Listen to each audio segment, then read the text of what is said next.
Hi friends, ಮಂಗಳ cooking ಚಾನಲ್ಗೆ ಸ್ವಾಗತ. ನಾನೀಗ ಹೋಟೆಲ್ ಸ್ಟೈಲ್ ದೋಸೆ ಯಾವ ಥರ ಮಾಡೋದಂತ ತೋರಿಸ್ತೀನಿ, ಬರ್ರಿ. ಈಗ ನಾನು ಕಡಲೆಬೇಳೆ ತೊಗರೆಬೇಳೆ ಹಾಕಿದ್ನಲ್ಲ, ಅದೇ ಅಳತಿ ಅಷ್ಟೇ. ನಾನು ಸಬ್ಬಕ್ಕಿನೂ ಸಮ ಅಷ್ಟೇ ಪ್ರಮಾಣದಾಗ ಹಾಕ್ತೀನಿ.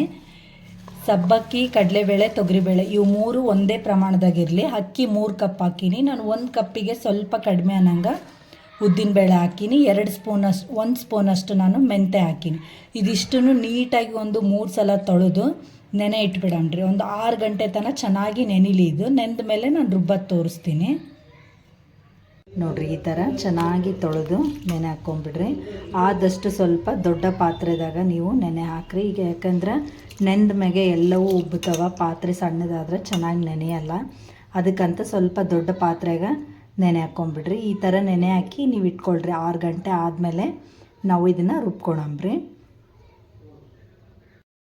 ನೋಡ್ರಿ, ಈಗ 6 ಗಂಟೆಗಳ ಕಾಲ ಚೆನ್ನಾಗಿ ಅಕ್ಕಿ ಮತ್ತು ಎಲ್ಲ ಬೇಳೆಗಳು ನೆಂದಿದ್ದಾವ ನೋಡ್ರಿ. ಈ ಥರ ಎಲ್ಲ ಕಾಳುಗಳು ಚೆನ್ನಾಗಿ ನೆಂದವ. ಸಬ್ಬಕ್ಕಿ ಸಮ ಚೆನ್ನಾಗಿ ನೆಂದವ. ಈ ಥರ ನೆಂದಿರ್ತಕ್ಕಂಥ ಅಕ್ಕಿನ ನಾನೀಗ ಮಿಕ್ಸಿ ಮಾಡ್ತೀನಿ. ನೀವು ಮಾಮೂಲಾಗಿ ದೋಸೆಗೆ ಯಾವ ಥರ ಮನೆಯಲ್ಲಿ ಮಾಮೂಲಾಗಿ ರುಬ್ತೀರಿ ಅದೇ ಥರ ಭಾಳ ನುಣ್ಣಗೆ ರುಬ್ಕೊಳ್ರಿ. ನನಗೆಲ್ಲ ಹಿಟ್ಟನ್ನು ರುಬ್ಬಿ ತೋರಿಸ್ತೀನಿ ನಿಮ್ಗೆ ಯಾವ ಥರ ನುಣ್ಣಗೆ ರುಬ್ಬಿರ್ತೀನಿ ಅಂತ. ನಾವು ಅಕ್ಕಿ ಮಿಕ್ಸಿಗೆ ಹಾಕೋಕ್ಕಿಂತ ಮೊದಲೇ ನಾನು ಯಾವ ಗ್ಲಾಸಿಂದ ಅಕ್ಕಿ ತೊಗೊಂಡಿದ್ದೆ ಅದೇ ಗ್ಲಾಸಿಂದ ನಾನು 1 ಕಪ್ಪಷ್ಟು ಅವಲಕ್ಕಿನ ನೆನೆ ಹಾಕ್ತೀನಿ. ನೀವು ಯಾವ ಅವಲಕ್ಕಿ ತೊಗೊಂಡ್ರೂ ನಡೆಯುತ್ತೆ. ನಿಮ್ಮ ಮನೇಲಿ ಯಾವ ಅವಲಕ್ಕಿ ಇರುತ್ತೆ ಅದನ್ನೇ ನೀವು ನೆನೆ ಹಾಕಿದರೆ ಆಯಿತು. ನಾನೀಗ 1 ಕಪ್ಪಷ್ಟು ಅವಲಕ್ಕಿ ತೊಗೊಂಡಿನಿ. ಈ ಅವಲಕ್ಕಿನ ಚೆನ್ನಾಗಿ ನೆನೆಸ್ಕೊಳಂಬ್ರಿ. ನಾವೀಗ ಅಕ್ಕಿ ಮಿಕ್ಸಿಗೆ ಹಾಕೋದ್ರಲ್ಲಿ ಇವು ಚೆನ್ನಾಗಿ ನೆಂದಿರ್ತಾವ. ಈಗ ನೀರು ಹಾಕಿ ತೊಳ್ಕೊಂಡು ನೆನೆ ಹಾಕಿ ಅಕ್ಕಿ ಮಿಕ್ಸಿಗೆ ಹಾಕ್ಕೊಂಬಿಡಂಬ್ರಿ. ನೋಡಿರಿ, ಇಷ್ಟು ಚೆನ್ನಾಗಿ ಅಕ್ಕಿ ಹಿಟ್ಟನ್ನ ರುಬ್ಕೊಳ್ರಿ. ನೋಡ್ರಿ, ಎಷ್ಟೇ ನಾನು ನುಣ್ಣಗೆ ರುಬ್ಬಿನಂತ.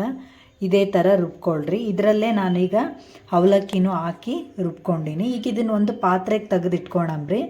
ಪಾತ್ರೆಗೆ ತೆಗೆದಿಟ್ಟು ನೀವು ಸ್ಪೂನಿಂದ ನೀಟಾಗಿ ಎಲ್ಲ ಹಿಟ್ಟನ್ನು ಕಲಸಿ ಇಟ್ಕೊಳ್ರಿ. ಬೆಳಗ್ಗೆ ದೋಸೆ ಮಾಡೋದು ತೋರಿಸ್ತೀನಿ ನೋಡಿ. ಹಿಟ್ಟು ಎಷ್ಟು ಚೆನ್ನಾಗಿ ಉಬ್ಕೊಂಡತ್ತಂತ. ಈಗ ಈ ಹಿಟ್ಟನ್ನ ಒಂದು ಪಾತ್ರೆಗೆ ತೆಗೆದಿಟ್ಕೊಳಂಬ್ರಿ. ನಮ್ಗೆ ಎಷ್ಟು ಬೇಕೋ ಅಷ್ಟು ಹಿಟ್ಟನ್ನ ನಾವು ಒಂದು ಪಾತ್ರೆಗೆ ತಕ್ಕೊಳಂಬ್ರಿ. ನನಗೆ ಎಷ್ಟು ಈಗ ಬಳಸೋಕ್ಕೆ ಬೇಕೋ ಅಷ್ಟು ಹಿಟ್ಟನ್ನು ನಾನು ಪಾತ್ರೆಗೆ ಹಾಕ್ಕೊತೀನಿ ನೋಡ್ರಿ. ಎಷ್ಟು ಚೆನ್ನಾಗಿ ಹಿಟ್ಟು ಉಬ್ಬೈತೆ ಅಂತ.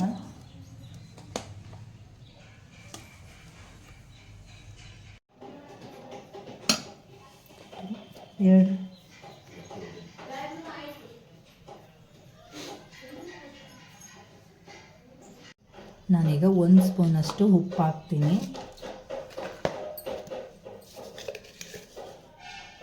ನಿಮ್ಗೆ ರುಚಿಗೆ ಎಷ್ಟು ಬೇಕೋ ಅಷ್ಟು ನೋಡಿಕೊಂಡು ನೀವು ಉಪ್ಪನ್ನು ಹಾಕ್ಕೊಳ್ರಿ. ನಾನೀಗ ಇಷ್ಟು ಉಪ್ಪು ಹಾಕ್ತೀನಿ ಮತ್ತು ಇಷ್ಟೇ ಪ್ರಮಾಣದ ಸಕ್ಕರೆನೂ ಹಾಕ್ತೀನಿ.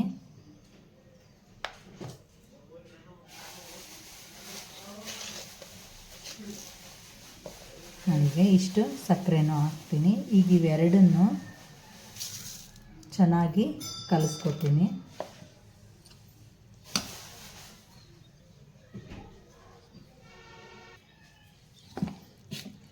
ನಿಮಗೆ ಬೇಕನ್ಸಿದ್ರೆ ನೀವು ಅಡುಗೆ ಸೋಡಾನ ಹಾಕ್ಕೊಳ್ರಿ. ಇಲ್ಲಾಂದರೆ ನಡೆಯುತ್ತೆ, ಹಾಕಿಲ್ಲ ಅಂದ್ರೂ ಪರವಾಗಿಲ್ಲ.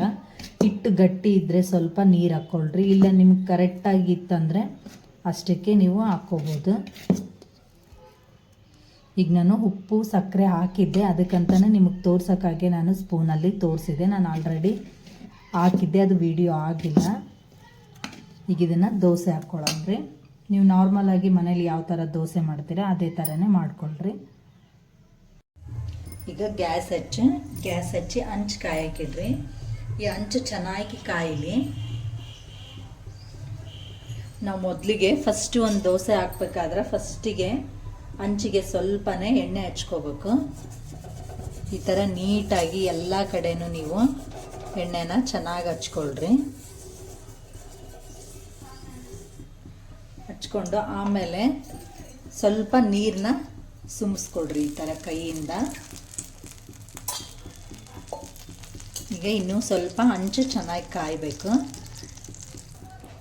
ಈಗ ಹಂಚು ಚೆನ್ನಾಗಿ ಕಾದತ್ತಲ್ಲ, ಈ ಥರ ಒಂದು ಬಟ್ಟೆಯಿಂದ ಸ್ವಲ್ಪ ಒರೆಸ್ಕೊಳ್ರಿ. ಈಗ ನಾನು ಕಲಸಿರ್ತಕ್ಕಂಥ ಹಿಟ್ಟನ್ನ ನಿಮ್ಗೆ ಯಾವ ಸೈಜಲ್ಲಿ ಬೇಕು ಆ ಸೈಜಲ್ಲಿ ಇವನ್ನ ದೋಸೆನ ಹಾಕ್ಕೊಳ್ರಿ. ನೀವು ಮಾಮೂಲಾಗಿ ತೆಳ್ಳಗೆ ದೋಸೆ ಹಾಕ್ರಿ, ಚೆನ್ನಾಗಿ ಬರ್ತಾವ. ಈ ಥರ ಹಾಕ್ಕೊಳ್ರಿ ದೋಸೆನ. ಈಗ ಸ್ವಲ್ಪ ಮೇಲೆ ಎಣ್ಣೆ ಹಾಕ್ಕೊಳ್ರಿ. ಈಗ 1 ಸ್ಪೂನಷ್ಟು ಮೇಲೆ ಎಣ್ಣೆ ಹಾಕ್ಕೊಳ್ರಿ. ನೀವು ಫಸ್ಟ್ನೇ ದೋಸೆಗಷ್ಟೇ ಎಣ್ಣೆ ಹಚ್ಚಿರಿ, ಆಮೇಲೆ ಎಲ್ಲ ದೋಸೆಗೂ ಎಣ್ಣೆ ಹಚ್ಚೋ ಅವಶ್ಯಕತೆ ಇರಲ್ಲ.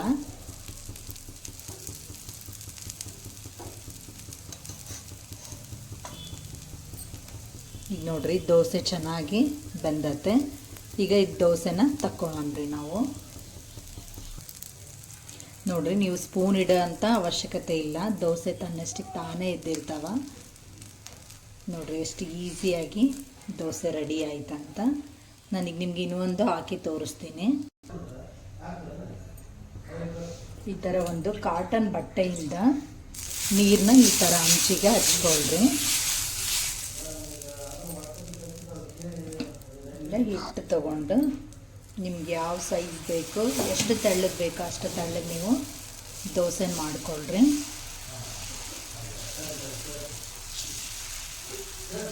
ಈ ಥರ ನೀಟಾಗಿ ದೋಸೆ ಮಾಡಿಕೊಳ್ರಿ. ಮಾಡಿಕೊಂಡು 1 ಸ್ಪೂನಷ್ಟು ಎಣ್ಣೆನ ಹಾಕ್ಕೊಂಬಿಡ್ರಿ.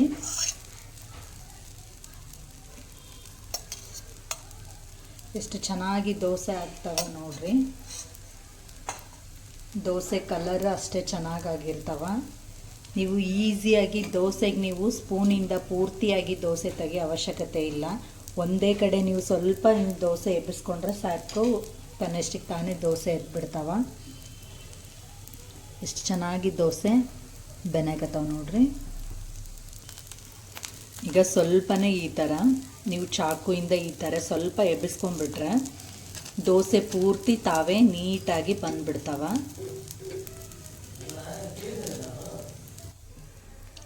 ಈ ಥರ ನೀಟಾಗಿ ನೀವು ಸ್ಪೂನಿಂದ ತಗೊಂಡ್ಬಿಡ್ರಿ. ನೋಡ್ರಿ ಕಲರ್ ಎಷ್ಟು ಚೆನ್ನಾಗಾಗ್ಯಾವಂತ. ದೋಸೆ ಕಲರ್ ಅಷ್ಟು ಚೆನ್ನಾಗಿ ಬಂದವ. ದೋಸೆನೂ ಅಷ್ಟೇ ಸಾಫ್ಟಾಗಿ ಆಗ್ಯಾವ. ಈ ಥರ ನೀವು ಮಾಡ್ಕೊಳ್ರಿ ದೋಸೆನ. ನೋಡ್ರಿ ದೋಸೆ ಎಷ್ಟು ಕ್ರಿಸ್ಪಿಯಾಗಿ ಎಷ್ಟು ಚೆನ್ನಾಗಿ ಆಗ್ಯಾವಂತ. ಈ ಥರ ನೀವು ದೋಸೆ ಮಾಡ್ಕೊಳ್ರಿ, ಚೆನ್ನಾಗಿರ್ತಾವ. ಈ ದೋಸೆ ವಿಡಿಯೋ ನಿಮ್ಗೆ ಇಷ್ಟ ಆದರೆ ಲೈಕ್ ಮಾಡಿರಿ, ಶೇರ್ ಮಾಡಿರಿ. ಮತ್ತೆ ಮುಂದಿನ ವಿಡಿಯೋದಾಗ ಭೇಟಿಯಾಗೋಣ. ಬಾಯ್.